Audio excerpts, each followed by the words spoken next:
Hello and welcome back to the Nexus Gaming Series. I am the Crushinator, and today we have a Division D East matchup for you. 30 Seconds to Mosh taking on Flying Solo here in tonight's best of three. Thank you all for being here. It's been a little bit. Work got really intense for me, and it was difficult to do anything but work and sleep for a little bit. But we're back. I'm excited to be back on the casting desk here, and yeah. Got some great teams today. I've done Flying Solo before, 30 Seconds to Mosh. I've done in previous seasons. Got some friends on the squad. So this will be a great matchup to see and a great matchup to feature tonight. Looks like we've got one more player on the way. So we'll get started soon here. But while we've got a second, don't forget to like the video. Don't forget to subscribe here at youtube.com/@CrushCasts. When we're not taking unexpected breaks, we're bringing live casts every week, edited VODs, short videos, and the Game of the Week series. All sorts of stuff, so make sure you follow to catch all that.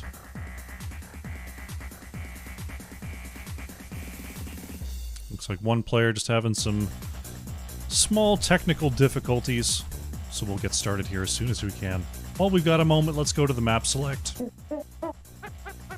See what's going on here. We're going to be starting things off on Volskaya Foundry after the Towers of Doom, Sky Temple, Braxis Holdout, and Cursed Hollow bans. As soon as we're ready, we'll get into draft number one, but for now, let's go back to me. And I spent some time zooming in one camera, but I didn't get the other one. How you doing, Rocka? Seeing Rocka everywhere. Rocka's in the lobby, Rocka's in the chat. You are technically allowed to be here, since we're on the delay. If you wanted to give yourself very bad scouting information,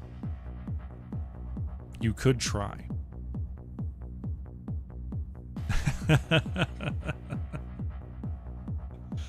But we're waiting for our substitute player to join, so we'll just chill here for a minute. And we'll look, while we've got a moment, let me look forward in the schedule, because I've already got some casts planned out for the future here. I looked forward because last week I had a bunch of casts planned. I had to cancel all of them. I was so exhausted, and I felt really bad for the teams that I ditched. So I tried to pick them up, and I think I did a pretty good job here. Regen Rebel and Hardstuck Support Group I've got tomorrow. Those are two teams that I skipped out on last week. Next Monday, I've got Regen Immortal, who I skipped out on last week. They're taking on Protectors of Shakuras. Next Wednesday, ICC TBD and Fensad. Those are a couple teams that I've cast in previous seasons. And then next Thursday, Hardstuck Support Group again taking on Macro Machines, yet another team I bailed on.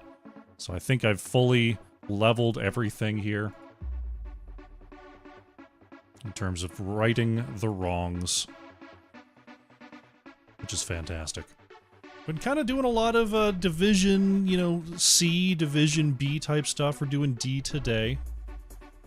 But I've made sure to hit at least one cast from every division so far, except for the Western divisions, because your boy Krush is not staying up that late. Sorry, West Coasters. Maybe I'll catch you at some point. If you end up playing at like 10 p.m. on a Friday, I don't know when that would happen, but I've hit all of the divisions that I've intended to hit, from Heroic all the way down to E.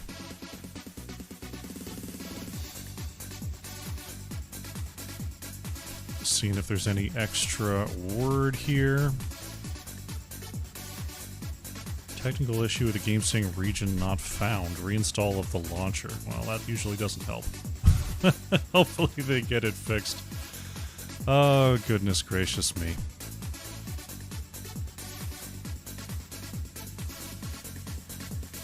I'm trying to think if there's... What else could we do? We could look at how this division is going. How's D East doing here?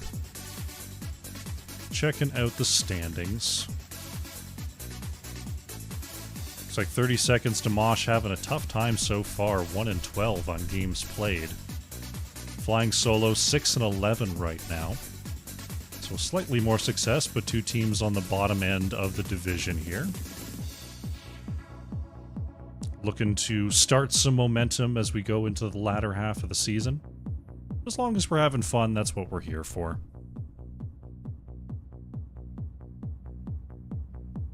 Looks like they're going to go ahead with who they've got for now. We might see a new player come in game number 2. But Flying Solo's saying they're ready to go. So I'll give them the caster R. And yeah, they can fire it up. Do the hearts show up on the VOD or only when live? I'm not sure if the chat replay captures the floating hearts. That might just be a live feature. I'll tell you what, when we have a VOD of this, I'll check the live VOD. I'll check the edited VOD definitely wouldn't, because that's an uploaded video. So I'd have to check the live VOD chat replay to see if that heart shows up, Patrick.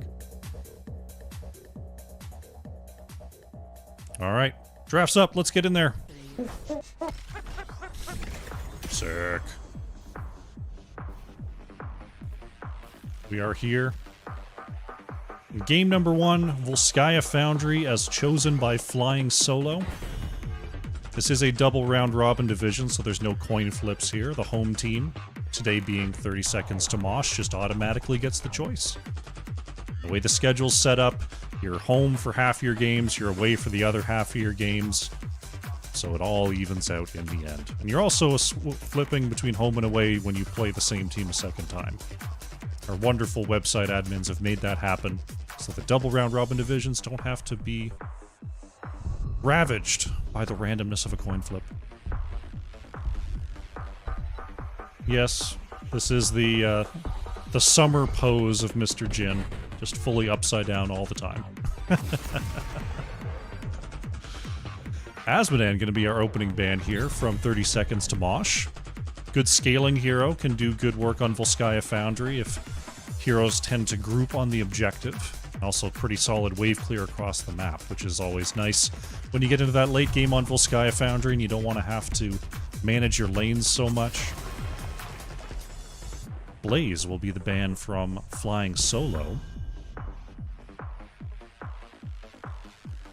We've seen Blaze used as a main tank, we've seen Blaze used as an offlaner. Very versatile here in NGS.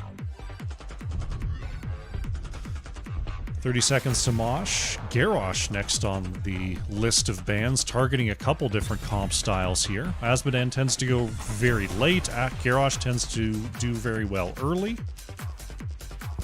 As Anduin, the next band here from Flying Solo. Anduin's been super popular for teams, as has Johanna, as Moby1 picks that up first. For just having that leap of faith save ready at all times. The 2 charges at 16 are really tough to deal with. You've got to take a lot of fake engages to burn through all those. Diablo Greymane picked up here by Chocolatador, and Willow. Diablo can be pretty aggressive, though Volskaya Foundry, there's a lot of open spaces, which can make the charge angles a little bit tough, but it's definitely still very playable. Sub-Zero going for the Tychus, going to try to make that Diablo slightly less playable with the percent damage. Born to Shine opting for Brightwing here. Brightwing pretty good at stopping a Greymane dive for at least a couple of seconds. Hey, Rock Your World. Glad to have you. Glad to be back. Li Ming, the mid-ban here from Flying Solo. Li Ming doesn't come up on a lot of maps, just because the wave clear can be a problem, but Volskaya Foundry, wave clear is a little bit down on the priority list and you're fighting out of lane a lot. So especially if you've got some sort of lockdown like Johanna to get people together and slowed, Li Ming can really do some good work. Choco, we can go with Choco. Choco on the Diablo. Rhaegar banned away by 30 Seconds to Mosh. Rhaegar Greymane can definitely chew through some structures quickly as a duo. If they went something like Sylvanas Rhaegar there, that would have been pretty devastating. We'll see what the plan is here for Flying Solo. Shy going for Jaina, Kaden going for Uther here. Very aggressive comp style here from Flying Solo. A lot of long cooldowns between Uther and Jaina, but when paired together, you get the stun from Diablo, the stun follow-up from Uther, all the Jaina damage at once. It's going to be pretty tough here. Brightwing going to have to keep that cleanse handy. Wonder if we'll see a falling sword from Johanna to try to counter that. Raka going for Sonya in the off lane, and the captain choosing Orphea here. Orphea can struggle into those stuns just because Orphea relies on the movement from the Shadow Waltz mostly to get away from trouble. So if you're always getting stunned out of those movement jolts, that can be a problem. But if the captain can stay out of range of Uther and make sure not to go up against any walls, that will be a good idea. Sacred Swift on the last pick going for Deathwing here.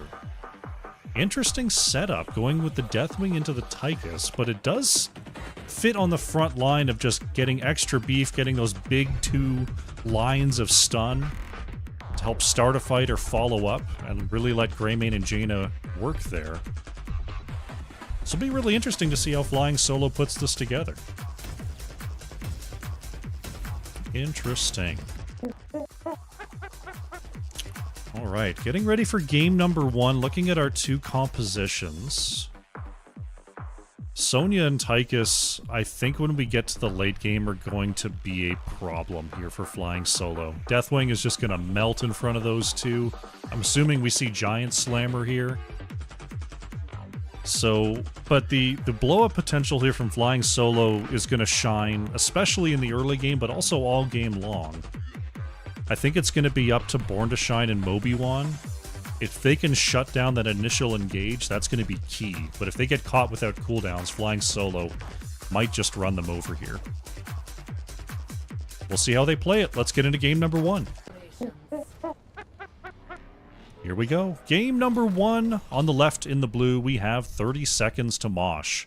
Born to Shine is on Brightwing, Raka playing Sonya, the captain on Orphea, Sub-Zero playing Tychus, and Mobi-Wan playing the Johanna.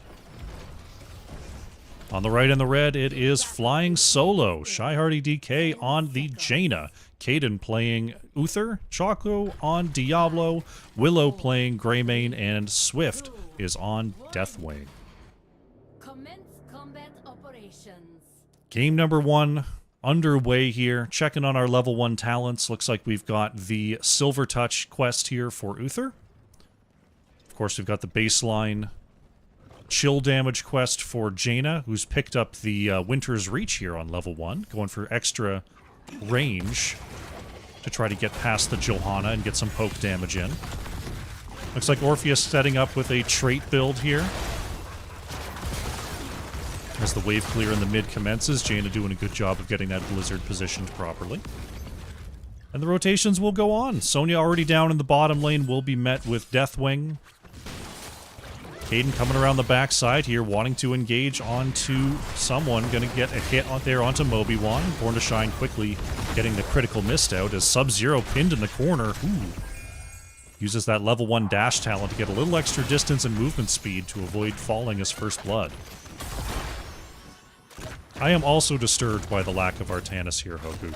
Make no mistake, I've been telling every lobby that there were secret Artanis buffs put into the game, and they need to just pick them and find out. And no one's doing it. It's almost as if they don't believe me. 30 seconds to Mosh. Grabbing up their turret camp, getting their items rolling here. Flying Solo, not starting theirs just yet. Swift making sure that no one's over there stealing it. Instead, they're going to favor the top siege camp here. So 30 seconds to Mosh is going to have to answer for that.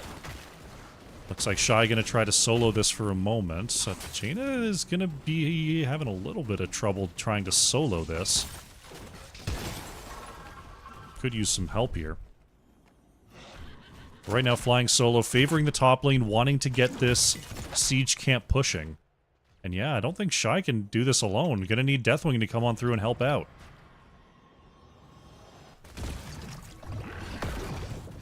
I think Jaina did go Arcane Intellect. I think with Frost Armor, Jaina can pull that off. With Arcane Intellect, yeah, it's just too much damage coming out of that particular camp. They will end up getting the item anyway. They'll have that rolling. 30 seconds to Mosh, going to get their siege camp here at a more standard timing.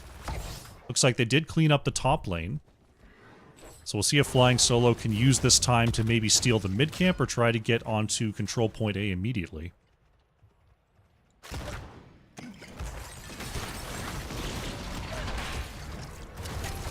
Pretty even in levels here. Both teams looking for level 7, but they're not here just yet.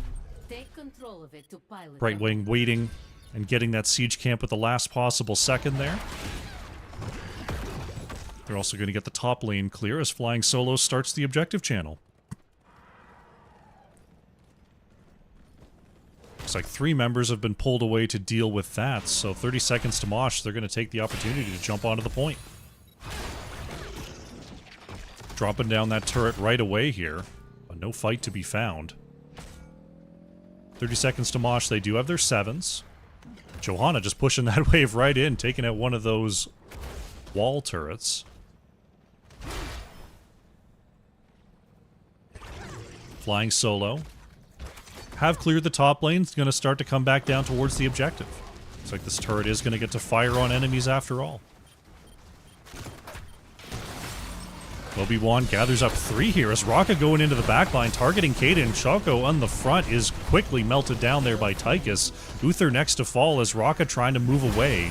Sonya will survive. Sub-Zero? Ooh. Not going to be able to get Willow there. Did not go for the quarterback on level 1, so we're not going to see those classic Tychus snipes. But we might see some good chase downs with that dash talent. Obi-Wan and the captain holding it down. They're going to pick up the objective here. It looks like the bottom lane is going to be their focus.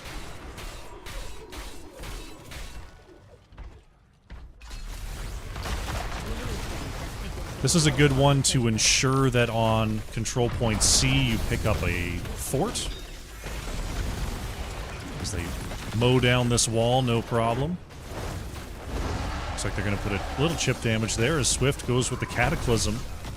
Sub-Zero has to move away. Sonya splitting off to the top lane as the Protector still having 4 members here in the bottom lane. So not a ton of siege. They get the wall. They do a good job getting the wall here. But more importantly here, they've pulled ahead in experience to the degree that they're going to have level 10 advantage very shortly. They might be able to take a quick fight.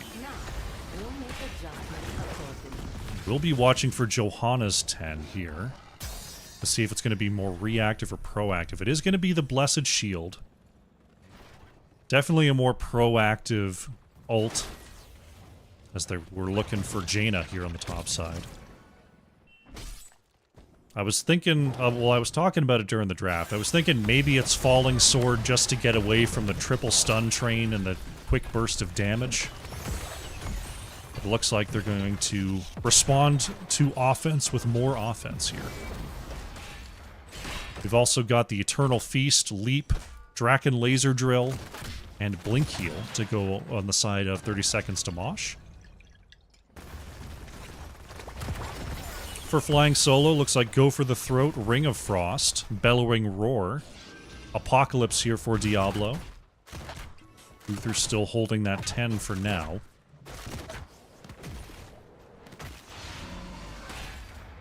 Obi-Wan making sure this top lane is cleared up. Looks like it will be Divine Shield here for Uther. So not full aggro time, but will be able to enable Greymane to go in there and not worry about polymorphs and Blessed Shields or any of that. Lines. Blessed Shield does go out onto the front. That's going to be D-Shield popped on Diablo. They do find Uther in the back line, but Choco lives. Great counter ult from Jaina, freezing everybody on the front there, but Raka and the captain managed to survive, and now it's turning back time for 30 seconds to Mosh. They get a second takedown. Diablo's souls are now reset.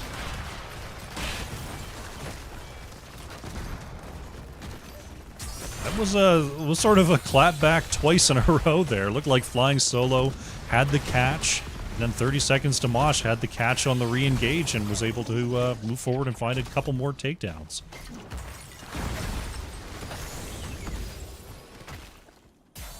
Sonya continuing to monitor Diablo in the off lane, splitting off. 13's about to be here for 30 seconds to Mosh. So they will have a small talent advantage as Jaina's gathered up here. Can we have some follow-up? The captain and Sub-Zero moving forward, and Shy stepping too far out will be punished. 30 seconds to Mosh going to continue forward. Eternal Feast catches a couple ticks there. Choco in trouble. Light on Souls will go down for a full death timer. Checking on Raka's build, we do have the Furious Blow and the Shattered Ground here on 1 and 4. We'll be looking for that Giant Slammer on 16. Route it to the dome. Control it, and you can pilot the protector. Next Protector point is up and rolling. 30 seconds to Mosh with a comfortable 2-level lead here.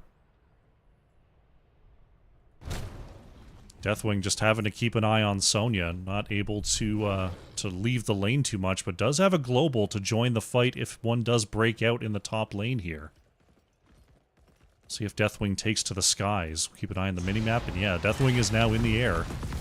Sonya on the way. Getting ready for the next team fight. Deathwing dropping in. 13s are here for flying solo. They've got the even talent tiers. Willow trying to get that poke damage in there. Oh, there it is. Stun onto the front. They're looking. The leap comes in as well, and Greymane is globaled out. Jaina falls as well. Ring of Frost did go down, but all the damage has already been taken away. Uther next to fall here. 9-0 on the takedowns for 30 seconds to Mosh. They've been doing a very good job of coordinating their ults. Moby1 has been taking just whatever Blessed Shields become available. Rock has been following up with that leap.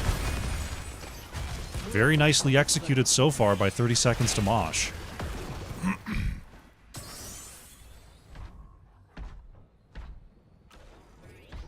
Next Protector's coming on through. Looks like they're staying in the top lane for the moment. Has taken control of a protector. See if they want to pressure forward and look to knock on this keep. They're about to have 16s. There they go. Walking down this wall is enough stored XP to push them over the edge.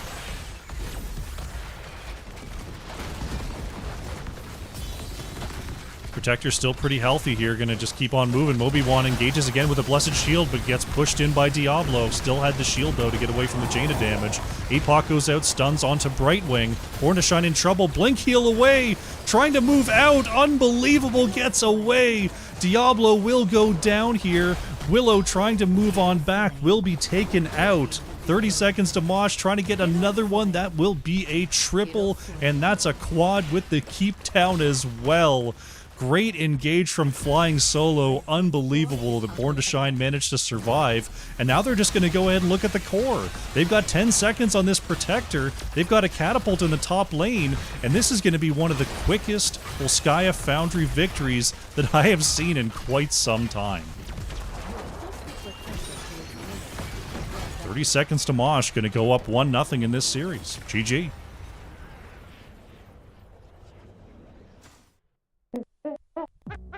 What can I say? Timely teamfight victories there for 30 seconds to Mosh. They had the opportunity and they took it. Solid, solid work. That was about 11 minutes there. Really good stuff. Let's go to the stat screen. Seeing what we see here. Captain on Orphea. Top hero damage at 42,000, but it was Tychus with the 6 killing blows there. Over on the other side, Greymane trying to do some work, but had a tough time there moving into the Johanna Brightwing, and just didn't have enough time to scale throughout that game. We'll take a look at the talent builds such as we are, and such as they are. Update the scoreboard, and we'll get ourselves ready for game number 2.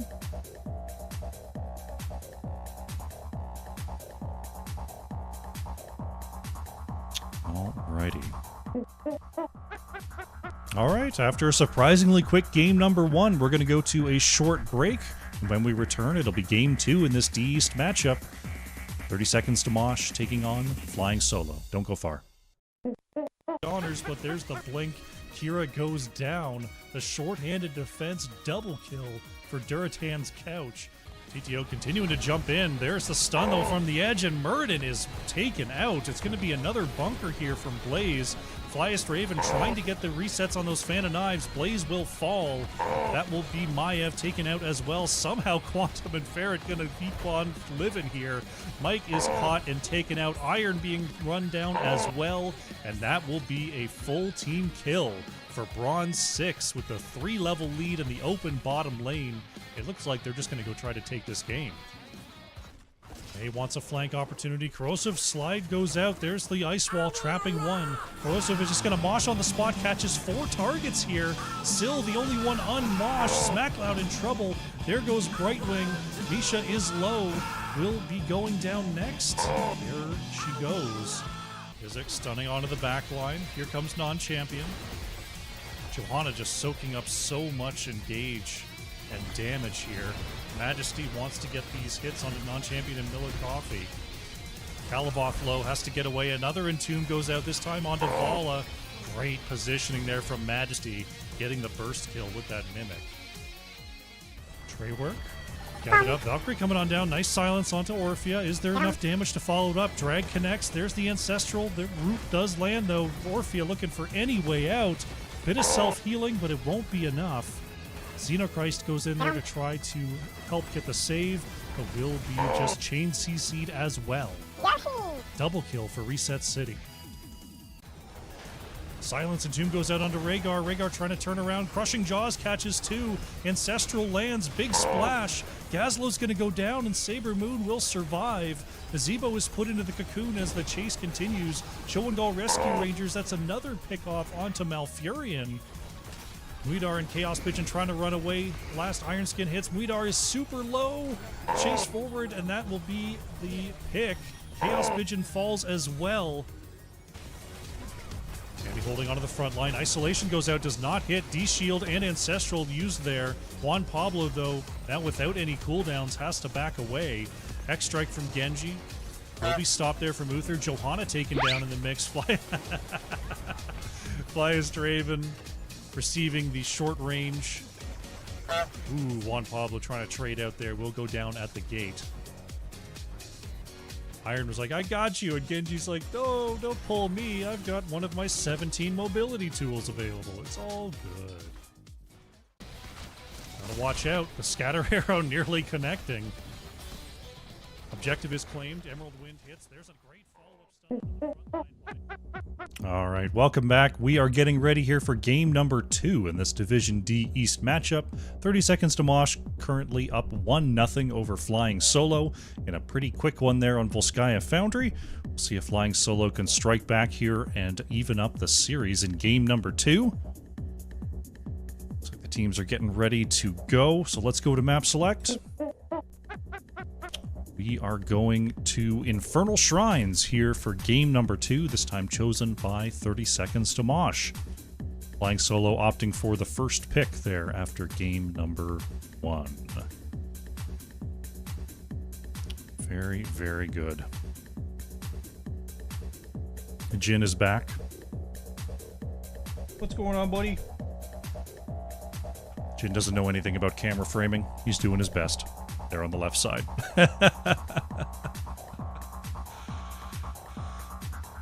Oh, did I tell them I'm ready? Yeah, I did. All right, they'll get started as soon as they are all set.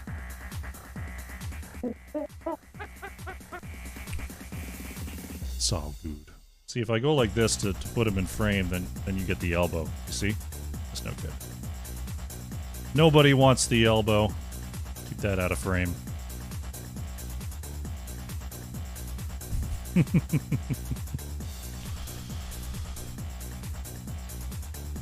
All right, final ready is out. Waiting on the draft to pop, and we'll jump in there. Here we go. Double dank. Let's get into game number 2, draft Infernal Shrines. This time we'll be Flying Solo first to act. We'll see if there's going to be any adjustments to the ban strategy here. Johanna was a pretty good one there. Brightwing was a pretty good one there. But sometimes you gotta trust the research and stick to the game plan. I'm always more of a fan of reactive drafting, but I know that some teams they like going in with the game plan and sticking to it and then evaluating after the series. So we'll see what the plan is here. Looks like a little bit of reaction as Orphea, identified as the problem by Flying Solo, will be banned. 30 seconds to Mosh, happy to keep removing the Asmodan.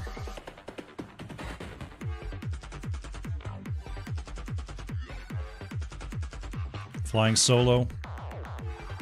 Infernal Shrines. And I suppose you could ban Sonya if you wanted to control the Bruisers. Still mostly worried about Blaze, though. Don't blame him there. It's a fine one to keep on the ban list. 30 seconds to Mosh. They got rid of Garrosh last time. Garrosh does tend to have somewhat less of an impact here on Infernal Shrines. It's still very much playable. See what they're thinking here. What we got? They're going to get rid of Johanna, so highly valuing the Crusader. Oh. Jin has moved over to the chair. Jade Alesis, our player who didn't make it into game number 1, now in for Flying Solo, will lock in Anduin as first pick. Jin's over here now. He's moved to the comfy chair. Born to Shine going back to the Brightwing, Sub-Zero opting for Greymane here. Taking that one away.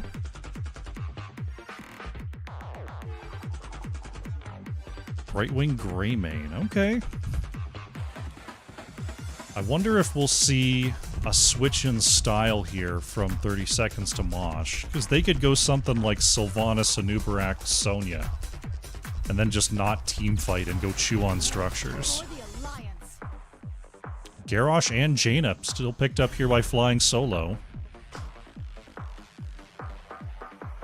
As my cat just barges through the side door.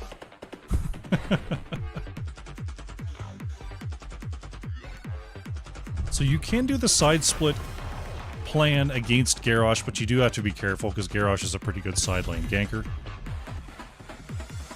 Tahaka banned out here by 30 seconds to Mosh. And there goes Sonya. Just with how this set up, I would love to see a Nubarak Sylvanas be the next 2 picks. And go for that style, because I don't get to see that style a lot. I usually just see teams meet at the objective and fight, and whoever wins the fight gets the objective, and on and on and on. But you can definitely play Infernal Shrines in a style where you just don't worry about the objective. Moby-Wan going for Muradin here. I do like playing Muradin into Garrosh. You're not as worried about being thrown into the back. Lots of survival tools. Rexar being picked up by Raka. It's a little bit safer versus Garrosh as well. Just throwing an extra body in front there to protect people from being thrown. Flying Solo. They need a Bruiser. They need a Flex. D.Va going to be their off lane, and Willow going for Vala here. Very high damage backliners once again. For Flying Solo. A little bit of extra damage now that they've got the extra ranged assassin in there. Well, I guess Greymane was a ranged assassin too. The captain on the last pick. No Orphea this time. Gonna go for Chromie. Okay. Vala, Jaina both have very small health bars. Chromie just constantly putting damage onto the backline that Anduin has to heal up and burn that mana. Can work, and Chromie stays pretty far away from Garrosh. Hard to go wrong there. Their team fight press R strategy doesn't seem quite as strong here for 30 seconds to Mosh, so they might be more of a long fight type of team here. Yeah, because they don't really have a press R to win comp on this one. So it'll be a lot of poking in with Chromie, trying to protect, and just slowly whittle down objectives. Flying Solo. They've made... I don't want to call it a draft blunder, but I often see this where Garrosh is the tank and nobody else has any form of engage. It can be really difficult to start a fight when Garrosh is basically your only engage. But maybe they can make it work. Let's get into it. Game number 2, coming in on the left in the blue, once again is 30 seconds to Mosh. Sub-Zero on Greymane, Moby1 playing Muradin, Born to Shine on Brightwing, Raka playing Rexar, and the captain is on Chromie. On the right in the red, Flying Solo, Secret Swift playing Diva, Willow is on the Vala, Jade Elysis on Anduin, Shy Hardy DK on the Jaina, and Chocolador, however you would like to be called, is on the Garrosh. I keep trying to throw an extra vowel in there for like Chocolatador, but that's not how it's spelled. I'm trying my darndest.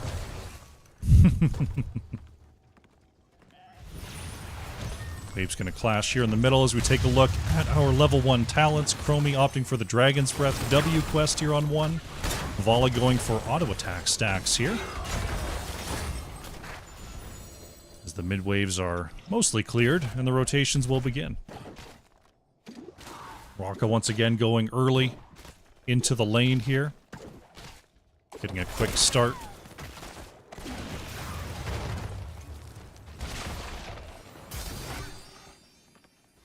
Camps will be coming up soon here in the mid lane. Looks like Rex are going to come down to help that out, and the rest of 30 seconds to Mosh going to instantly get onto their mid lane siege camp here. That is going to mean a collapse onto Rexar, though. Raka not able to get away. Nice pickup there by Flying Solo. Are they just going to rotate on down? Moby1 was seen in lane. And yeah, here comes Flying Solo. They're just going to bust right in here. 4v4 for now as Diva thinking about coming on down. Moby1 is saved as the camp is being held here. Here comes Diva into the backline, though. They get a polymorph out onto the Garrosh. Sub-Zero in the front is having some major issues. Oh, Chromie with a great time stop to take that camp. Really nicely done.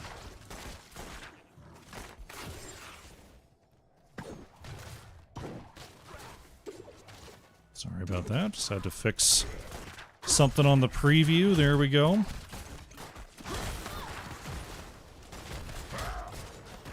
Yeah, one thing, sometimes I put on my coaching hat in the middle of a cast, and it's not something I like to do a lot. But on that rotation there for 30 seconds to Mosh, I think that would have worked out a lot easier had Muradin just stayed out of lane.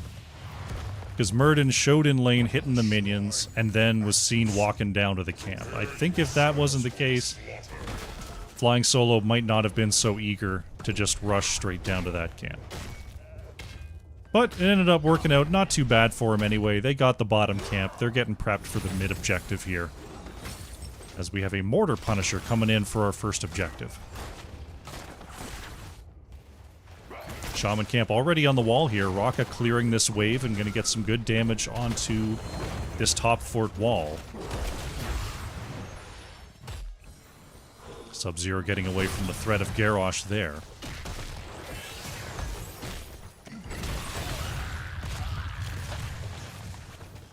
Garrosh trying to go in there. Find a juicy target to throw. Gets a stun onto the backline. Nice critical miss, though, from Born to Shine. Polymorph goes out as well. As Greymane going to be thrown in, but not... Uh-oh. Accidentally thrown onto a low-health Willow. And that'll be Vala going down. Diva has to use the bomb. Oh no, but the bomb is off-center and is not going to get any of the minions. 30 seconds to Mosh, kiting them all over to the left. Shrewd move there. Vala now coming back, but going to be too late on this first objective. Looks like Flying Solo just going to break off and try to get an experience advantage here before having to defend. 18 stacks for Vala here, 13 out of 20 for Chromie. I think that's just... is it? Yeah, it's mana cost and cooldown. Quite a lot of damage onto Choco on the front line, tanking that Punisher.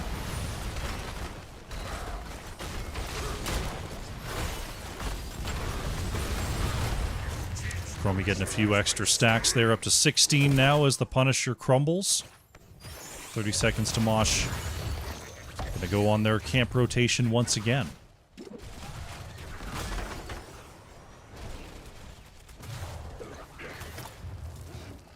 Left side camp is taken, bottom side is now available, but flying solo in the area once again. Do not want to give this up. Shy starts it. Moby-Wan is scouted there by Choco. Captain moving way forward there. Luckily not thrown in by Garrosh. It'll be Murden chucked into tower range. Murden taking a ton of damage before having to leap out to safety.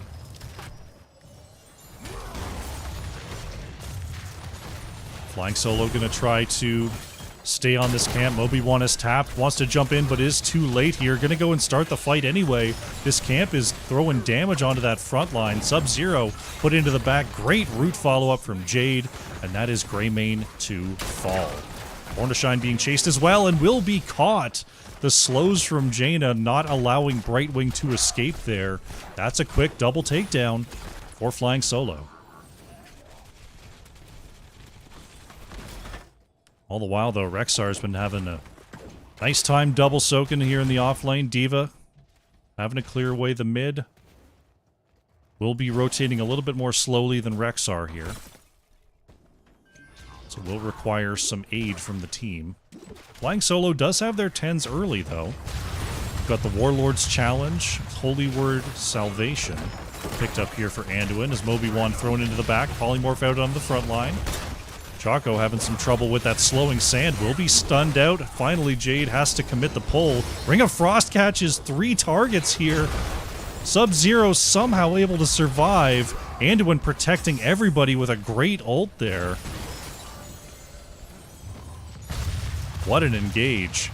Unbelievable that Greymane was able to stay up.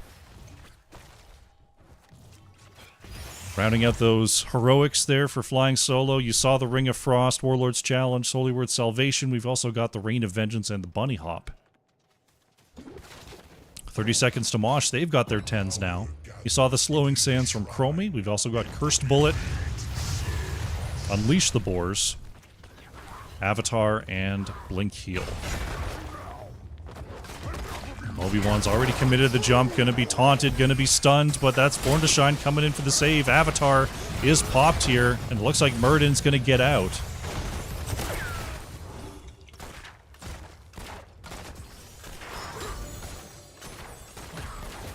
Shrine is now activating. Both teams have their Shaman camps rolling, and the Frozen Punisher is up for grabs here in the top lane.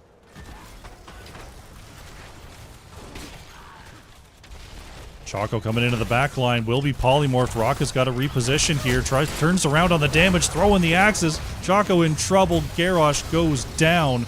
Shy is next to be slowed by the zone of Chromie. Peeling here is D.Va. Moby-Wan taking some hits, but going to survive once again. Rocka being chased out next.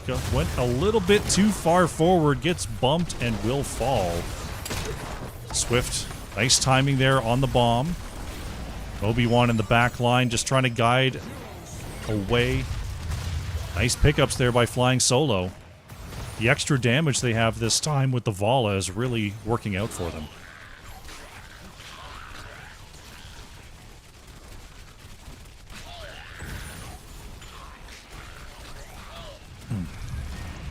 Need a little water there. 20 minions and counting. Murden is now up. Rocka on the Rexar is on the way. It looks like Flying Solo's got this one locked down.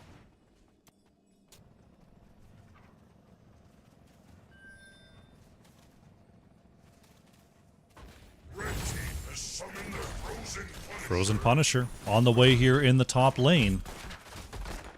Rexar has broken away looking for level 13. 30 seconds to Mosh. Wisely not trying to save this fort with the wall already gone.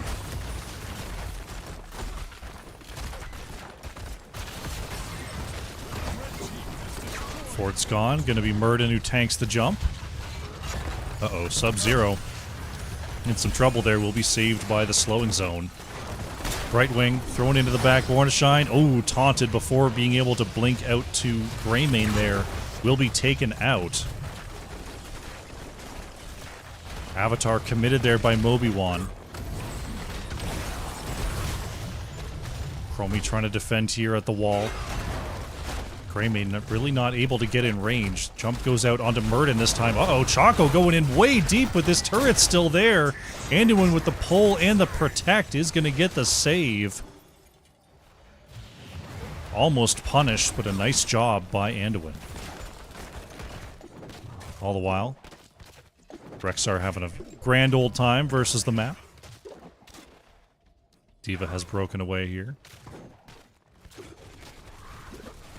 Let's see if D.Va comes down for this. Garrosh is storming their way down to the bottom lane, but now is stopping off here on the left side camp.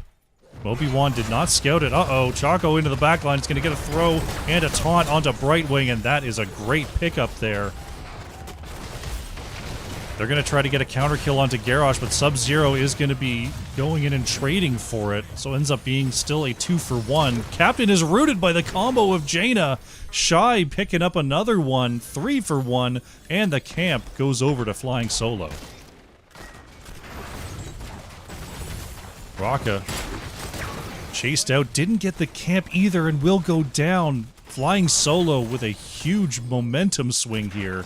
Top lane Catapult is sieging in. They've got a camp here in the mid that they've taken. Bottom camp is pushing. Looking tremendous here in game number 2 with a 2-level lead.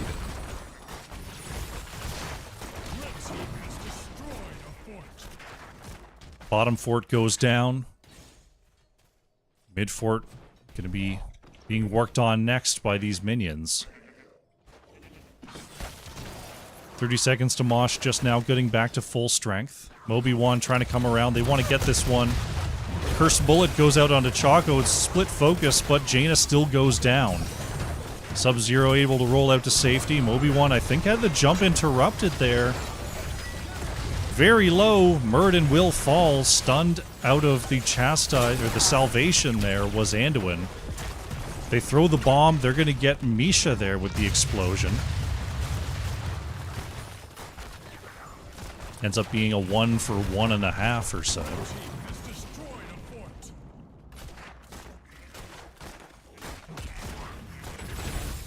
"30 seconds to Mosh, definitely on the back foot here. They're about to be even talent tiers. If they can just get their lanes under control and move out towards the next objective, they'll have another opportunity here to come back.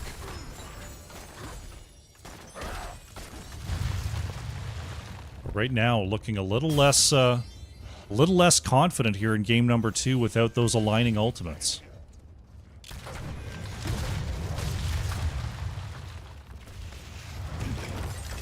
Shrine getting ready to activate. We got the Arcane Punisher coming up next. Double Shaman Camp pushing the top lane to an open keep here. That's going to have to be dealt with by 30 seconds to Mosh. Flying Solo, they've got to run in and they've got to take a fight right now or else their top keep is going to be going down. They're going to go in there. They're looking at Choco. Garrosh way too far up there for a pull from Anduin. They get the takedown. There's the turnaround, though. Murden taken out. Misha falls next. The combos here from Jaina have been incredible. There goes Rexar, the captain in trouble as well. Chromie falls. Sub-Zero trying to trade out will go down. So Garrosh the first to fall, but then a turnaround quad there from Flying Solo. They've got the top lane pushing in. They've got the mid lane Punisher. Things looking very, very strong. It's now Born to Shine having to move away. Does have the movement speed and the armor to evade Vala. Top keep is down. Death timers are pretty low here. Flying Solo, they're looking at the core right now. Murden is back. We're about to have the rest in less than 10 seconds. Looks like Flying Solo opting not to go for it. They're just going to double back and get this keep. which will definitely get them a lot more space around the core to work with. Keep goes down. Will they keep on the pressuring forward? Garrosh is on the way. Core shielding is gone. Down to 87%. 85%. Flying Solo, though, not wanting to throw away their advantage. They've got the level 20 now. They'll just keep on running the map. They've got their 6 structures to 1. No need to take an ill-advised fight under the core at this time.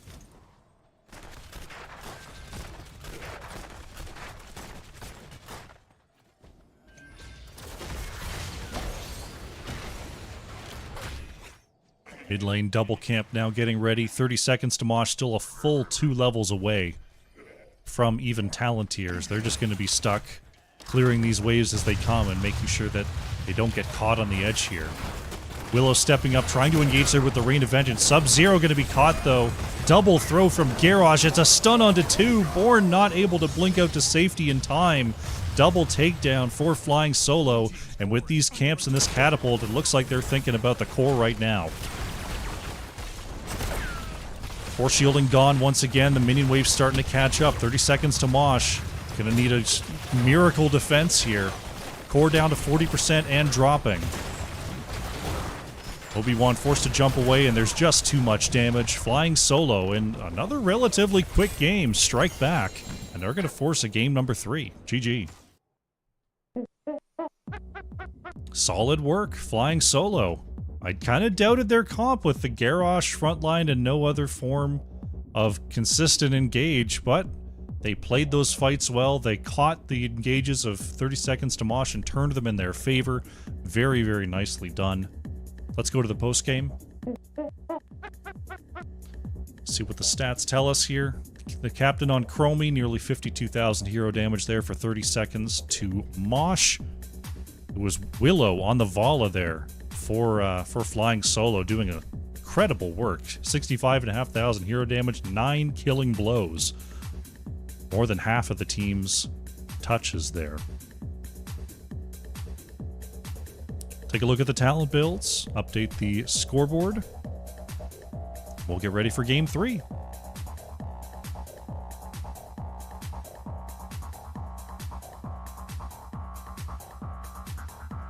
All right. Game number 2 is in the books. The series now tied up 1-1. We're going to need one more map to decide it. After a short break, we will have that map for you. 30 seconds to Mosh versus Flying Solo. We will be right back. For Duratan's couch. Wildcard still in the mix here. There's the light bomb to the back. It's a stun onto 4 on that front line. Sliding Mosh. The tour bus catches them as well. Duratan's couch looking to finish him here. That is a triple kill. They're looking for more. Yonners moves in. That is the swift strike onto Falstad. Quad kill for Duratan's couch. Can they catch up to Brett Michaels? Looks like the answer is no, but they've got a quad, and they're going to start marching through the top lane. Birkenberg going way into the back line, finding Goliath there. Unrelenting Strikes goes out. Dragon Arrow hits as well. Taunt onto Malfurion on the front line. Goliath bumped away. It's a huge silence. Is it going to be enough? Hanzo will go down, and Goliath survives. I just fizzed coming on down to try to secure the kill onto the rest. Drinking Bird trying to trade out versus Yonners, but there's the blink. Kira goes down. The short-handed defense double kill for Duratan's couch. TTO continuing to jump in. There's the stun, though, from the edge, and Murden is taken out. It's going to be another bunker here from Blaze. Flyest Raven trying to get the resets on those Fan of Knives. Blaze will fall. That will be Maiev taken out as well. Somehow Quantum and Ferret going to keep on living here. Mike is caught and taken out. Iron being run down as well. And that will be a full team kill for Bronze 6 with the 3-level lead in the open bottom lane. It looks like they're just going to go try to take this game. May wants a flank opportunity. Corrosive slide goes out. There's the ice wall trapping 1. Corrosive is just going to mosh on the spot. Catches 4 targets here. Still the only one unmoshed. Smackloud in trouble. There goes Brightwing. Misha is low. Will be going down next. There she goes. Izik stunning onto the back line. Here comes non-champion. Johanna just soaking up so much engage and damage here. Majesty wants to get these hits onto non-champion and Miller Coffee. Kalaboth low, has to get away. Another Entomb goes out, this time onto Vala. Great positioning there from Majesty, getting the burst kill with that Mimic. Trey work. Gathered up. Valkyrie coming on down. Nice silence onto Orphea. Is there enough damage to follow it up? Drag connects. There's the Ancestral. The root does land, though. Orphea looking for any way out. Bit of self-healing, but it won't be enough. Xenochrist goes in there to try to help get the save, but will be just chain CC'd as well. Double kill for Reset City. Silence and Tomb goes out onto Rhaegar. Rhaegar trying to turn around. Crushing Jaws catches two. Ancestral lands. Big splash. Gazlo's going to go down, and Saber Moon will survive. Nazebo is put into the cocoon as the chase continues. Shoandal Rescue Rangers, that's another pick off onto Malfurion. Muidar and Chaos Pigeon trying to run away. Last Iron Skin hits. Muidar is super low. Chase forward, and that will be the pick. Chaos Pigeon falls as well. Sandy holding onto the front line. Isolation goes out, does not hit. D-Shield and Ancestral used there. Juan Pablo, though, now without any cooldowns, has to back away. X-Strike from Genji. Will be stopped there from Uther. Johanna taken down in the mix. Flyest Raven receiving the short range. Ooh, Juan Pablo trying to trade out there. Will go down at the gate. Iron was like, I got you. And Genji's like, no, don't pull me. I've got one of my 17 mobility tools available. It's all good. Gotta watch out. The scatter arrow nearly connecting. Objective is claimed. Emerald Wind hits. There's a great follow-up stun onto the front line by Hogger, and Brightwing will be caught. 0-day attack. Trying to use that movement speed from the Adrenal Stim Pack to move out. Full Shield Immortal. Oh, great stun from EZK onto two. There's Trey work over the wall, and 0-day attack will be going down. Nice chase through by Reset City, but now they've got to deal with a Full Shield Immortal in here in the bottom lane. Down to 50% and dropping. Synthesis now jumping in there, and this looks like Heavy Greg have the damage. Uh-oh. No control from Hogger, but Hogger will go down. Stunned by the core. There goes Diablo. Genji falls. Core at 26%, and it looks like the defense will be enough. Sith trying to get away will go down. Malthael falls as well. Core saved at 26. Rest of the team for Cho'Gath Rescue Rangers is coming up. Tazak is looking for something. Anyone is put into the cocoon here. Stun onto the backline as Muidar tries to get a Mosh but will not connect. Chaos Pigeon gets the stun with the Fear follow-up. Hebrew Hammer, X strikes into the back. ETC going to be the first to go down in this scuffle. So many low trying to escape. There goes Anduin. Emski chases forward onto Zoom then Boom. He keeps getting slowed and cannot escape. Triple so far. Hebrew Hammer once more. Chaos Pigeon will go down. All right, welcome back. We are getting ready for game number 3 in this Division D East matchup. 30 seconds to Mosh taking on Flying Solo. 1-1 here as we go into our third map. Let's see where we're going. Map select time. Map select time. Tomb of the Spider Queen will be our map number 3, this time chosen by Flying Solo. We shall see who's got what it takes to take this series home. It's been 2 kinda stompy games. It's tough to call it anything else, but I don't know if it was draft diff. I don't know if it was plan diff between the 2 games, but a quick one on Volskaya Foundry and then a fairly quick one on Shrines. We'll see if Tomb is going to be the same way or if we're going to have a more protracted battle here.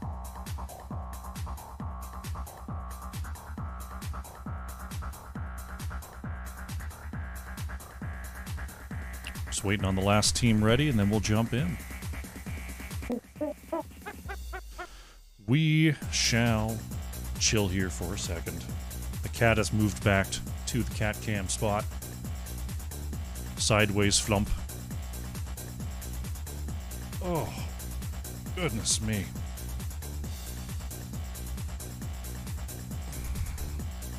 Check your posture, team. Oh, get some stretches in. Now's the time. Oh, yeah. Excellent. All right, the next ready is out. We're going to be going to the draft here. Right about now. Excellent. Tomb of the Spider Queen. Game number 3. What do we want to see on Tomb of the Spider Queen? We want to see the Butcher. Calling it now. Flying Solo is going to bring us a Butcher composition. Asmodan going to be the opening band for 30 seconds to Mosh. Sticking with the plan. I would not mind a Garrosh ban here, just to go back to the originals, as Blaze is taken away once again. Though that Vala just definitely feasted there in game number 2, so either prioritizing that or banning that is probably a good idea. But we shall see what they're thinking. They're gonna get rid of the Garrosh. No Garrosh for you anymore, Chocolador. Is that it? Did I unlock the secret? Is it actually a French name? Because that actually rolls off the tongue a lot better than Chocolador. Because that would be golden chocolate. Orphea, the next band here. Do we just see a Johanna snapped? You gotta snap the Joe. Give me a Joe snap. Or a Vala snap. Okay. Moby1 opting for Johanna. If I'm flying solo, I'm still snapping that Vala. That was the secret sauce in game number 1. There it is. Willow takes it. Jade goes for Anduin. Team's just putting their best foot forward here.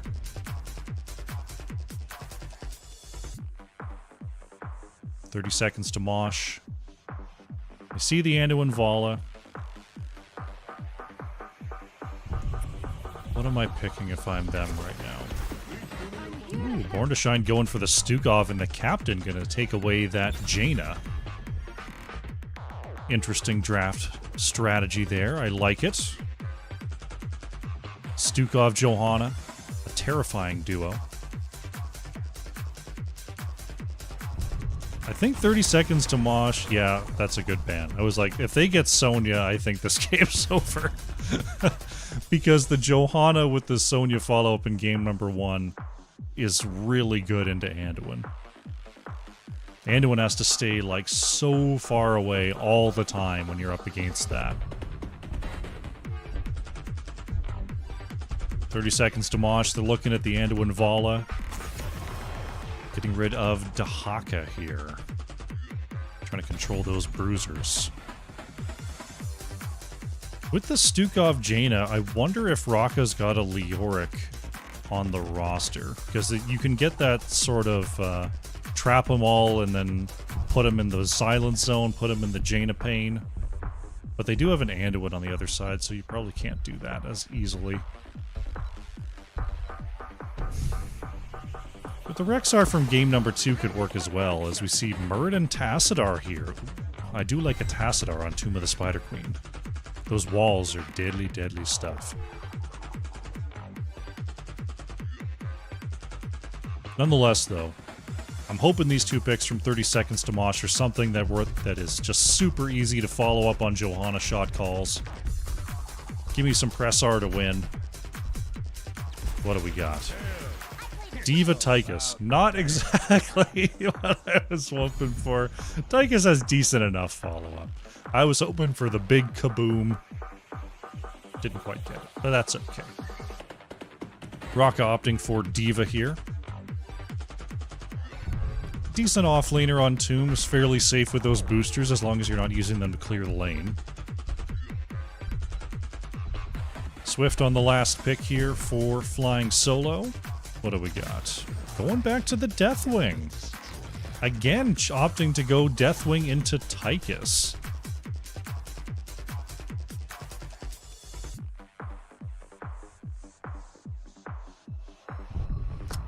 I mean, you don't have to worry about Stukov silence.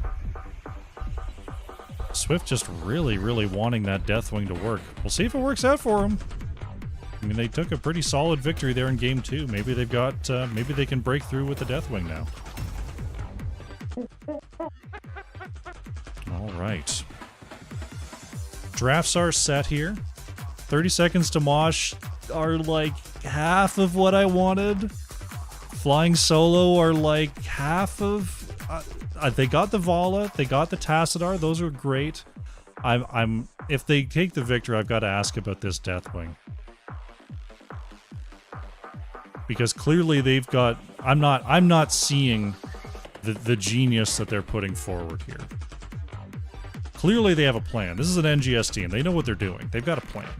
But I need to know. Let's get into the game. Game number 3 on the left in the blue. For the last time tonight is 30 seconds to Mosh. Sub-Zero on the Tychus, Born to Shine on Stukov, Raka playing Diva, Moby-Wan on the Johanna, and the Captain playing Jaina. On the right in the red, it is Flying Solo, Swift on Deathwing, Willow playing Vala, Shy Hardy DK on the Tassadar, Chocolador is on Muradin, and Jade Elysis on Anduin. Checking our level 1s, Vala once again going for the auto attack quest. Looks like we got a W Tassadar. Psionic Storm there on level 1. Stukov going for that low blow.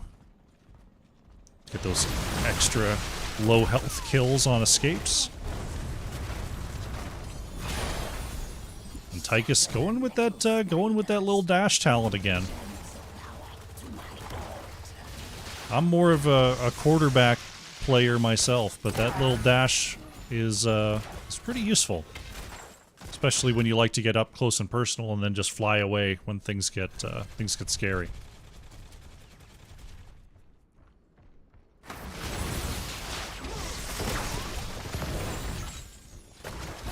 Johanna stopped by the wall there.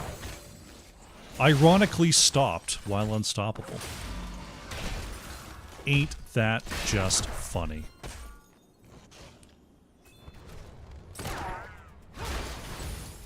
Obi-Wan just trying to slow down those clears, keep up the rotation here. So far, no move to the back camp for either team. As Johanna, Jaina continue to menace these lanes, but, you know, Tassadar is a pretty good lane menacer themselves.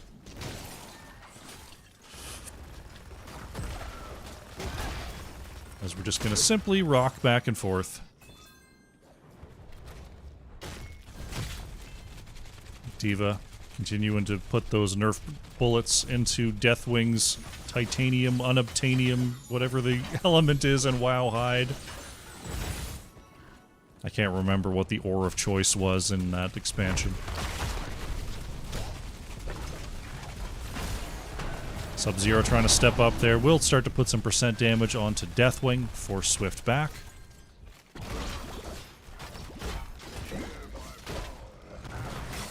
Bruiser camps being chosen here by the teams. Flying Solo getting theirs out first. Tassadar just getting back and getting some mana going.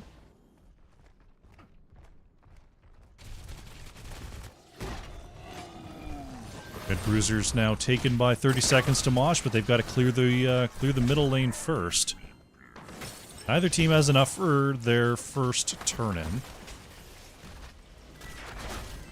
It's Moby-Wan using the Unstoppable early, but gonna be just fine. There's Deathwing's hiding in the smoke. No one can see the aspect of death. Stomping onto the camp there. Here comes the rest of the crew. Rocket decides, you know what, it ain't worth it. Gets on out of there. Nice steal by Flying Solo.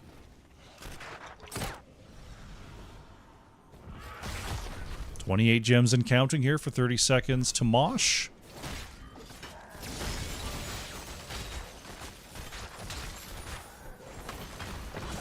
As the mid-bruiser camp now cleared for the blue side.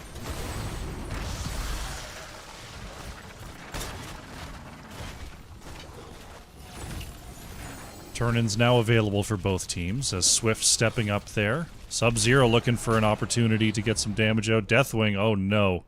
Oh no, Swift. Is Swift going to be able to get into the air here? No, Swift just cast an ability. No, that's 23 gems, Swift! Oh, disaster for Flying Solo. I think if Swift hadn't cast that stun, maybe you get into the air, because nothing can stop you. Oh no, 23 gems down this early in the game is a rough one. Flying Solo definitely going to be giving up this first objective and will be saving up for a response.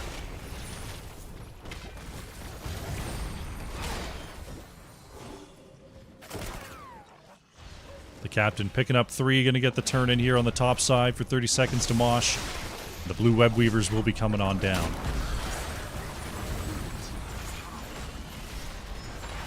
Obi-Wan gathering up everybody is actually going to finish that punish quest. Not often is Johanna able to actually finish that.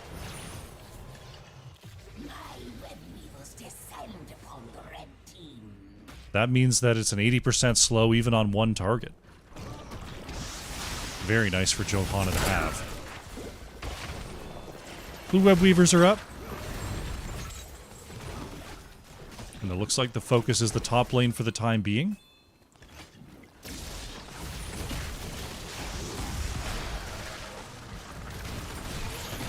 Chocolador stepping up there will be gathered up before jumping over the wall.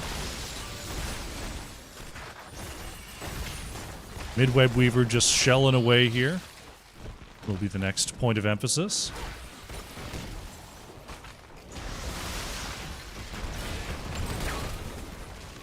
Born-to-Shine taking some hits there, having to move to the back. But decent little chip damage with our first objective phase. Now Flying Solo, they do have enough to try to get another, or try to get their first turn in here. They have gathered enough for that. 30 seconds to Mosh, staying together here. Chocolador spotted here on the edge. Will be silenced.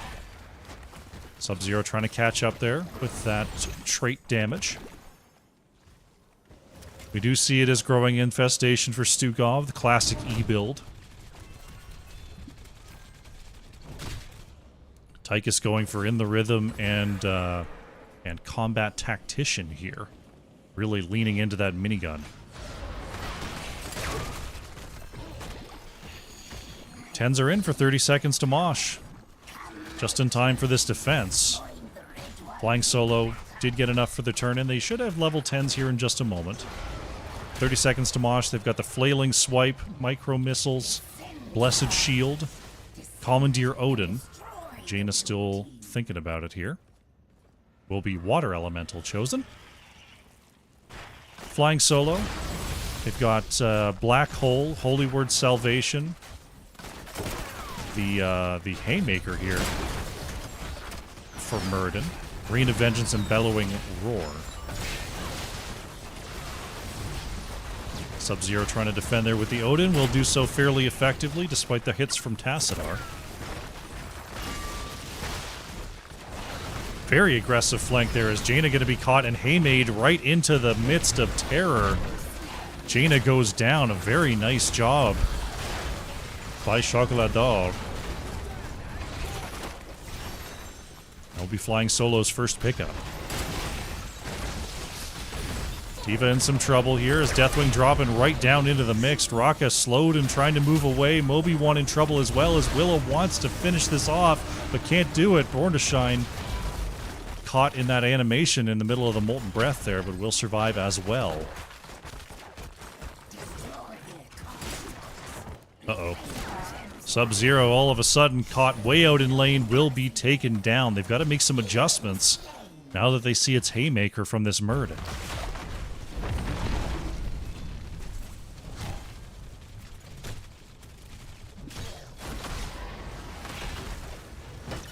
Looking for another turn in here on the top side. Not quite enough. They need 15. I think, no, who's got him?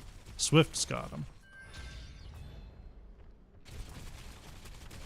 Trying to drop off these 15. Doesn't look like D.Va will be able to interrupt. That'll be another Web Weaver phase coming on through for Flying Solo.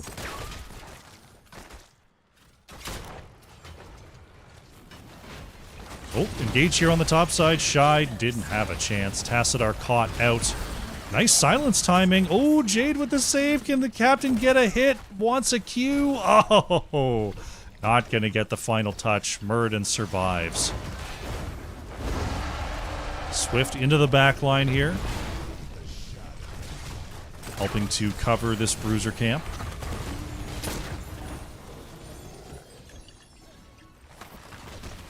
13s are here for both sides in just a moment. Murden over the wall, going to get a quick stun onto Sub-Zero. Tychus able to move away thanks to the flailing swipes of Stukov.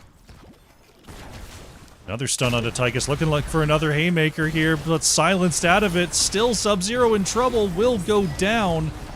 Another great protect there. Black Hole to push 2 away. Ornashine in trouble, under 100 health. Obi-Wan peeling away, the captain nearly down as well. Blessed Shield goes out, and it's Muradin who ends up falling. 2 peels, and it turns into a takedown for 30 seconds to Mosh.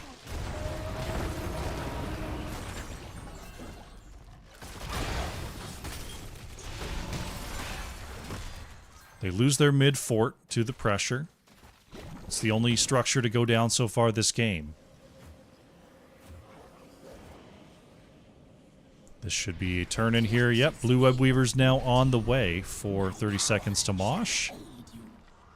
Let's see what their focus is. Looks like they're going to move up to the top lane to start off.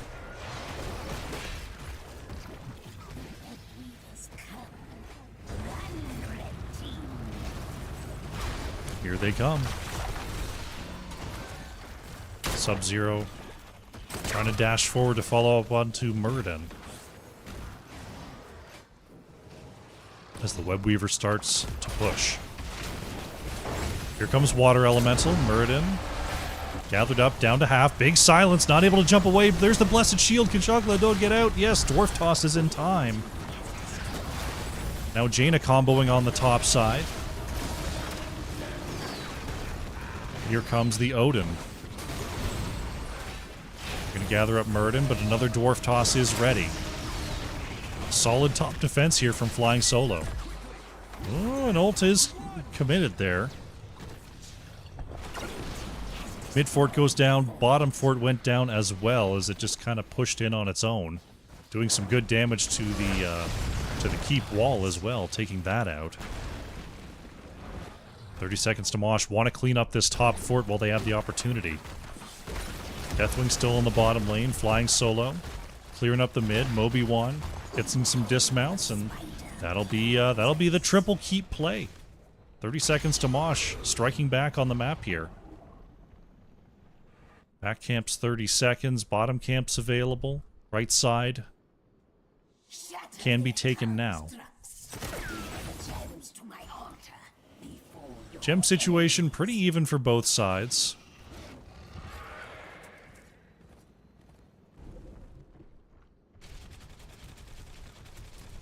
As level 16s are achieved. Flying Solo, they're looking at the top boss. Do they want to just rip it? No, they don't know until now where 30 seconds to Mosh is. Deathwing was thinking about Solo in that camp, but I don't know if that's something Deathwing can do. Maybe with this particular build here. Flying Solo pushing the top lane. Looks like we've got a camp invade going to be the choice. Deathwing sees it coming. So far not scouted. Deathwing will make themselves known here. Sub-Zero moving forward will get stunned out. Camp successfully stolen. The captain, uh-oh. The captain trying to stay efficient here as Muradin will end up seeing there on the edge. Willow chasing on forward. Jaina looks like is going to get away, but the fight continues here in between lanes. Black Hole comes on out and gets the stun onto Tychus. Tychus pushed away though by Muradin. Choclador got on the wrong side for that haymaker, and Tychus is going to get out of there. Bottom lane pushing, mid lane pushing. Still another 7 gems required. Or 30 seconds to Mosh to get their next turn in.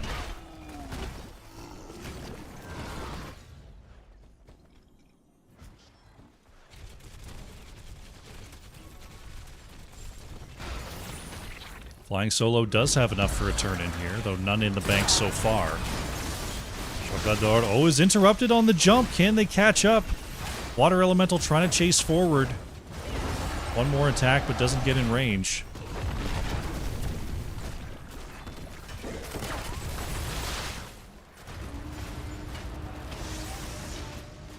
Trying to do a full team turn in. Whoa, Choclador way over the top there, getting a stun onto Jaina, forcing out an ice block. The captain has to move on back here. Moby-Wan caught in the mix, doesn't have anywhere to go. What an engage. It's going to be tank for tank here, though.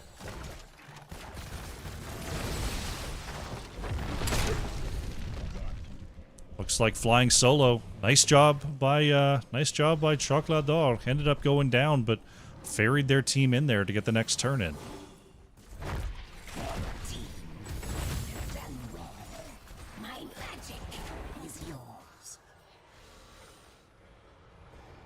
Red Web Weavers now on the way.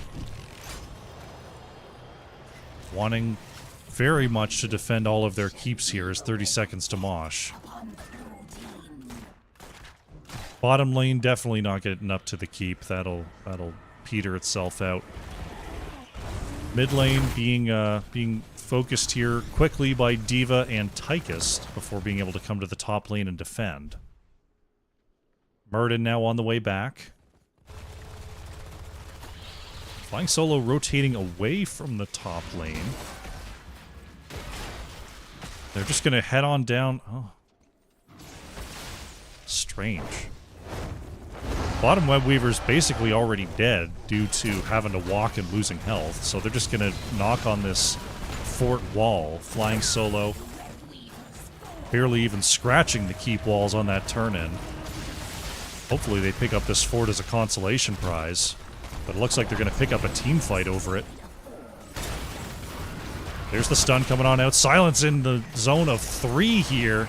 As there's the bomb coming on out. Silence goes out onto Anduin. Anduin is caught. Deathwing caught as well. Flying Solo trying to keep running away here, but they don't have a fort. The root is out and Muradin is down. 30 seconds to Mosh. Punish with the triple. Now they're going to get themselves a turn in. It looks like they're going to get themselves a boss as well. Born to Shine on the way to the top lane. Just got to make sure not to turn in too early. Born's got to touch it. There we go. Oh, you got to turn in now. You turn in then, and then you finish the boss. That's how you stack them up. That's okay. Just a very slight inefficiency. You still get a double push. It's not a big deal. If someone does indeed go turn in. There we go. Sub-Zero gonna do it. So, gonna get sort of a staggered push here in the top lane for 30 seconds to Mosh. They've got the 20 advantage. And they're gonna have the wave pushed all the way up in mid and top.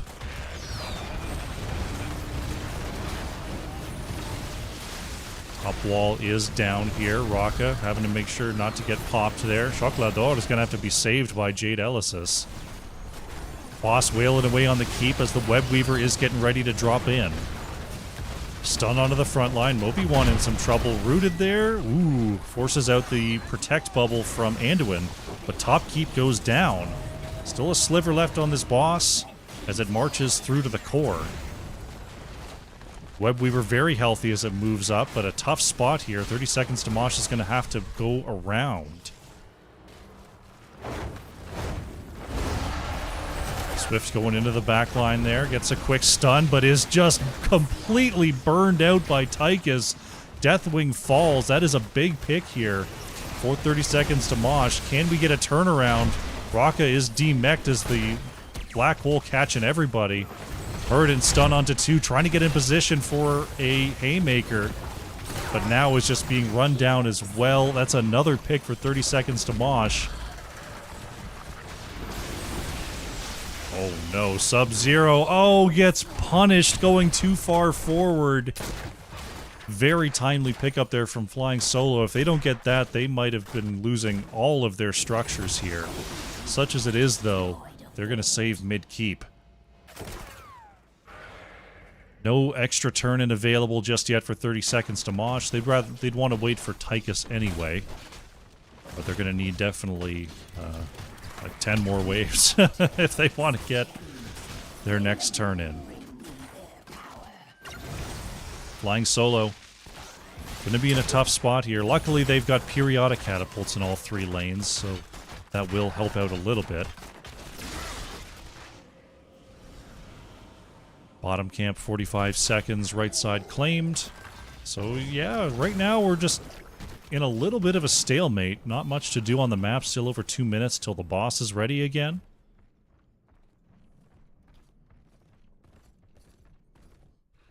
It doesn't really benefit either team to just go fishing for a fight. Maybe flying solo a little bit. But the more they do that, the more the lanes just pile up. Looks like we're going to have a mid-lane slow siege here from 30 seconds to Mosh. Deathwing dropping into the middle. Stuns out from Obi-Wan, catching 2. There's the double slow. Choclador in trouble, forces out the ult from Anduin. Stunned there go by Raka. Black hole combo. What a huge combo! Johanna gets taken down. Raka able to get back in the mech as Born to Shine, trying to use those swipes to peel. Wow, Tassadar once again getting a pick out of nowhere here. Willow stepping forward, nearly punished. Sub-Zero has the dash movement speed to move away.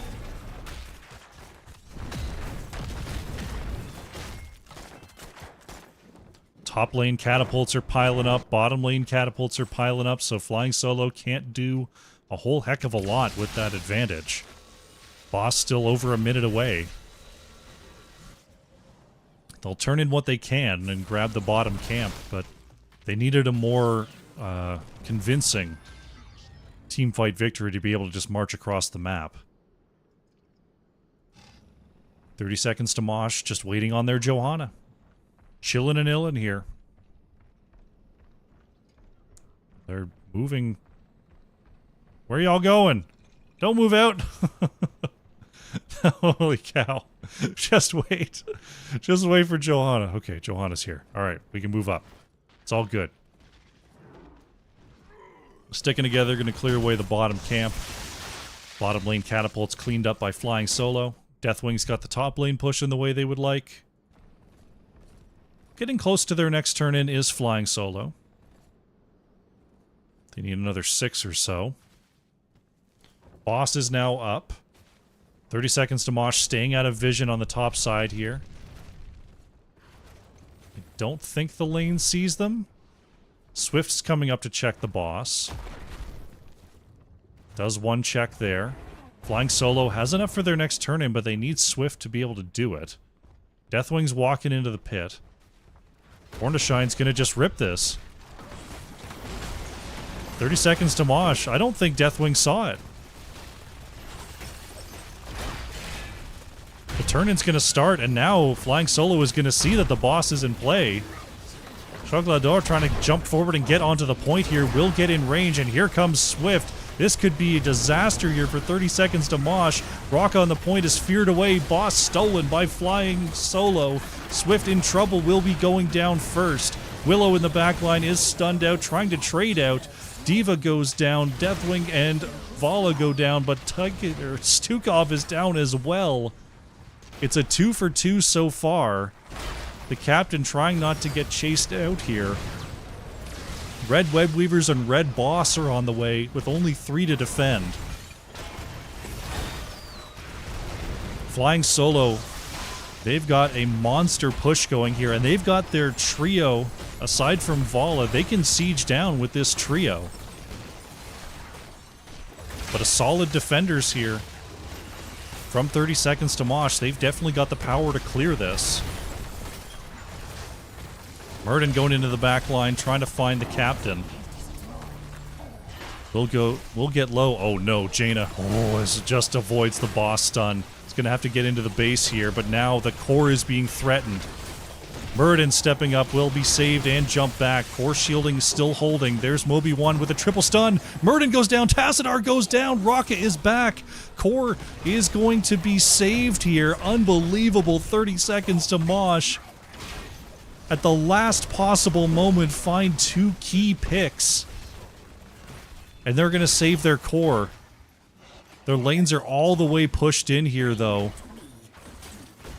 They don't have enough for their next turn in. The boss is not available. What can they do here? They're just going to have to gather up their gems from these lanes.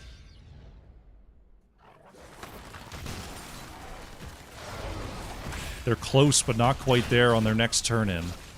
Still another 5 needed. They're going to relieve some pressure in the mid lane here. A few gems to pick up on the bottom side. Clear up the mid, and they'll have a push going.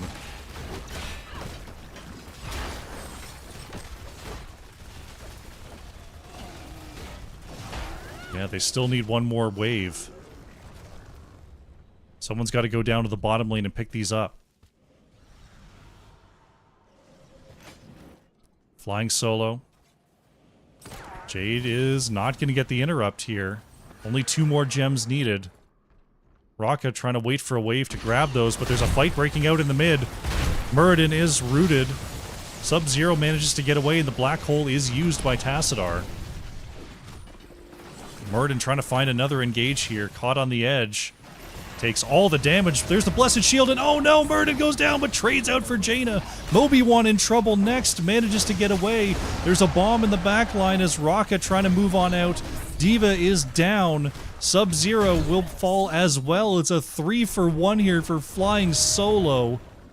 Top lane is taking pressure here from the catapults. They've got no turn in, but they can just go top and try to win this game even without Muradin.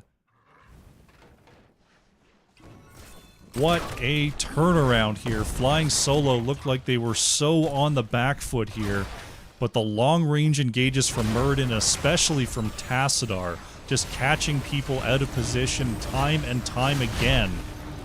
Born to Shine and Moby1 trying to defend, but it doesn't look like they're going to have what it takes here. Core shielding is now gone. Willow just working on the core here on the low side. Flying Solo coming in with the reverse sweep will go ahead and take this series victory. Well played, GG.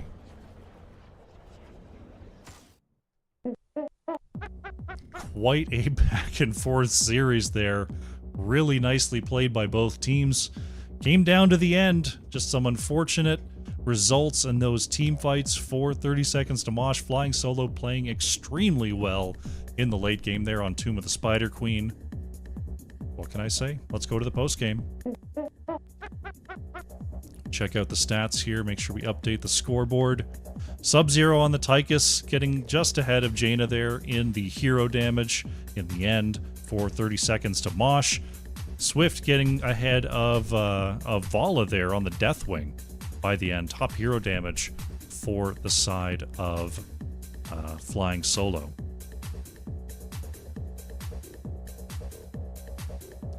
Take a look at the talents, and we'll see if we can get ourselves an interview with our winning squad.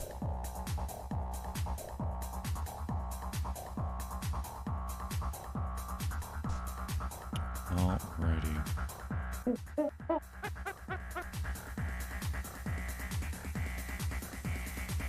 See who comes to join.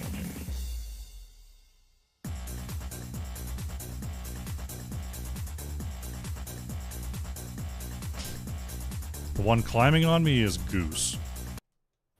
Heyo. Hello, Willow. Thank you very much for joining me. Congrats on the reverse sweep. Yeah, that was pretty intense. Those were some good games. Very, very good games today. Very fun. I mean, I guess we'll just we'll take a look at the series as a whole. It seemed like games 1 and 2 were pretty one-sided both times. Do you feel like there was a draft issue in one game and then you were able to turn it around in the next? Or what do you think led to sort of shorter games in the first 2, but then we got the long one for the third? Really, it was the Johanna, Orpheus, Sonya combo. They'd shield us, jump on us, and then Orphea ult us, and we just died. We sort of had to adjust by changing our bands and our characters around a little bit, which let us be a bit more favorable. Because their team really specializes in huge CC chain explosions. Mm-hmm. Yeah, those can be really tough to deal with. I guess that brings me to the main question I've been waiting to ask is tell me more about Deathwing. It's not a pick that we see a lot, and it's definitely not a pick we see a lot after Tychus gets drafted. You're definitely So gonna have to ask Swift about that one. is that just I'm great on Deathwing, give me Deathwing, or is that something that you saw in the opponent's drafted where you were going, I think a giant unstoppable dragon is the way to go here? Pretty much the second, although I'm not overly scared of Tychus either. I think I once played a match against a Leoric and a Malthael, and I forget if they had Tychus 2 or not, and I didn't die. Okay. He's It's actually just my our favorite hero. I love to play him when I can. And I was mostly thinking, okay, we know they like to engage. They like to jump and blow people up. How do I counter it? I was actually considering offlaying his Falstad just for Gust. They can't CC you if they can't CC you. And then I fear him. See, that's how I stole the boss. I just got on the point and feared him off. It was I quite a died for steal. him, we Really got the nicely boss. done there.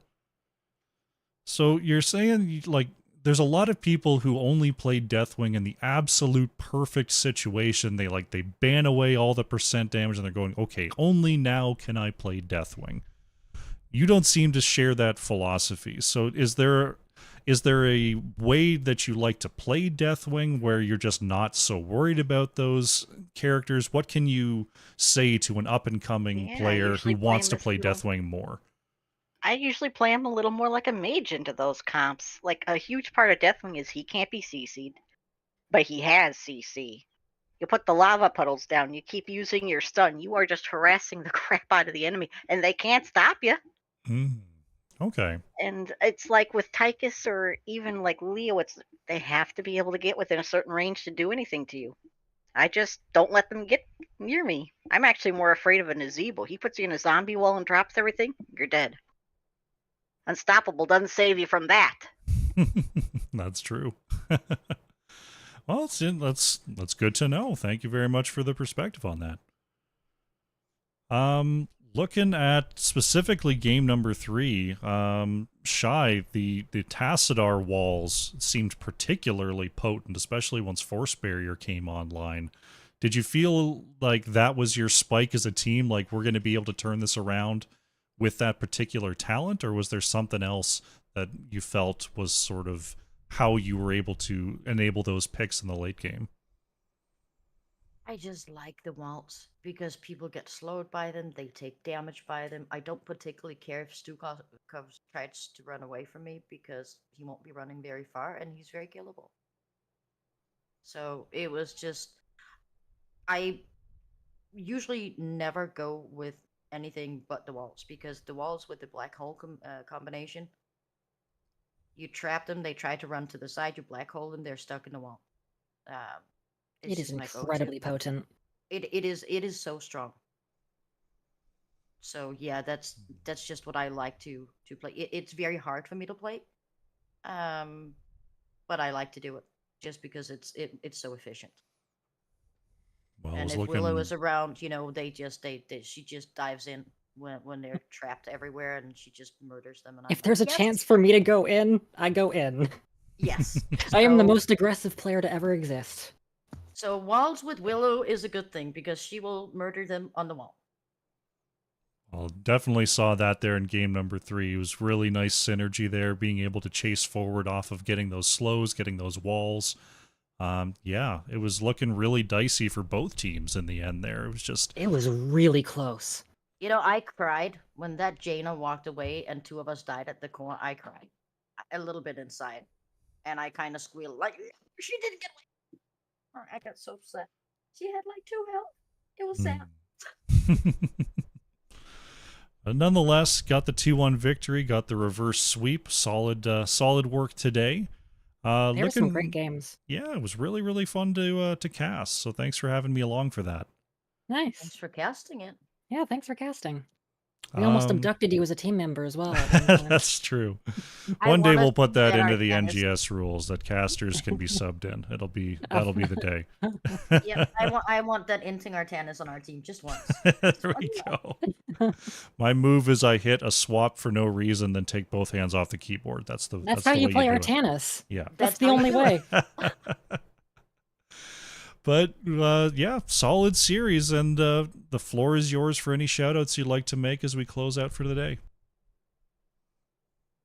Well, shout out to you for casting, and Yeah. to people for watching, and to the enemy team for, as always, we've played them several times, showing us a real good time.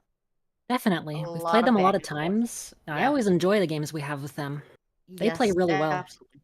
They really do, and we love to play against them. Yeah. So shout out to everybody, basically, and cats. Shout out to the Yes. cats. We Shout can't out to forget my kind of kitten who agree. is currently tearing my People who chair that I am organize- sitting into shreds. them. And shout out to Goose and Jin, because they are gorgeous and I love them. He is Yeah. Oh, she currently does. She squeeze every time they're on stream. Yeah, we got some. We got them "Oh both my on the God, camera there's a today. Jen!" It's a good day for the What? cats. It's just cause my little dada looks so much like you, Jin, and it's just like, ah. my kitten is currently trying to destroy the chair that I'm sitting in as I'm sitting in it. Oh, my chair is fully shredded. Like it's got He's this very mesh angry. cover. It's a mess back there. I They was just supposed to be climb paying it. attention to him instead of playing Heroes of the Storm, but you know. Isn't that just the way, eh? Sometimes you gotta do your job for your NGS team. Indeed. Obligations. Goodness me. Well, flying solo. Congrats once again on the victory. Very well played today. Good luck going Thank you. forward in the season.